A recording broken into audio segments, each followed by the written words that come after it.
Fiscal Responsibility Act, you have a commission which has very broad and omnibus powers, although they may be loose and fairly weak powers because of the way we operate in Nigeria, which in Section 2.1 gave that the Commission the power to compel any person or government institution to disclose information relating to public revenues and expenditure and cause an investigation into whether any person has violated any provisions of the Act.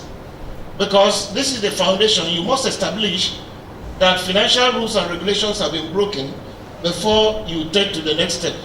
And these are powers vested in the Commission. Next. Now, in terms of fiscal transparency, Nigerians are supposed to know how and why our monies are being spent one way or the other. So they need information that is accurate, true, timely, and portraying the genuine state of fiscal operations.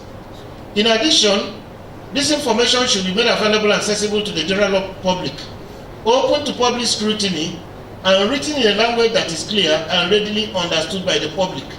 So we are not talking of Latinate jargons or maxims that nobody understands, but information about where is the money coming from, how are you going to spend it, when you spend it, you give an account of how exactly you spent it, and on what projects.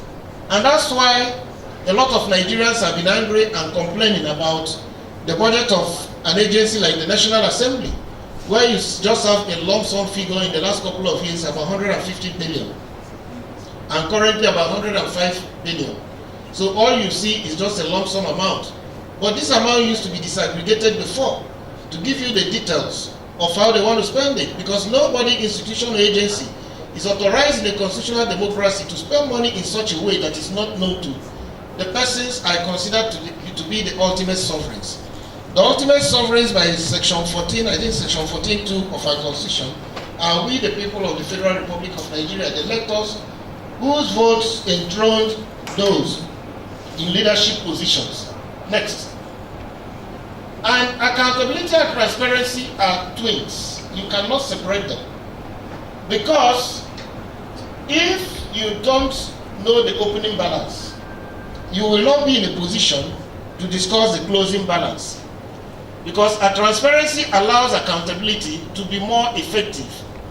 For effective accountability, the Fiscal Responsibility Act recognizes a collaboration between the pillars of integrity and fiscal authorities. Now, who are these pillars of integrity? Civil society, media, legislature. Now, when we talk about civil society in Nigeria, before the language was about human rights organizations, non-governmental organizations. Nigerians think civil society are NGOs. That's not true. The Barr Association, the Medical Association, are good and clear parts of civil society, professional associations. The media is part of it. ASU is part of it. Because this is even where the core of the knowledge, technical knowledge that drives society forward is. It's not just among the few NGOs that you see, and maybe who are quite visible.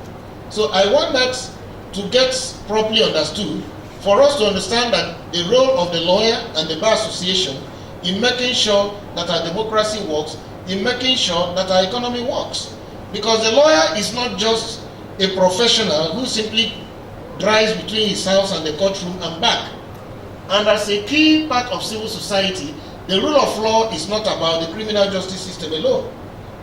It's also about how the economy is run and how certain contracts are and how well implemented the budgets are, because these are the indicators that even foreign investors want to look at before they begin to invest their money in any economy. Whether you have a contractual transaction, a mere business transaction that will stay in the courts for the next 10 years, nobody wants that kind of system before he recovers his money. So the rule of law, as I see it, is beyond just the criminal justice system, fair hearing, due process. There's also the due process on the business and economic side. So the Bar Association, as well as other professional associations and lawyers particularly, are key agents of civil society that should pick an interest. Right.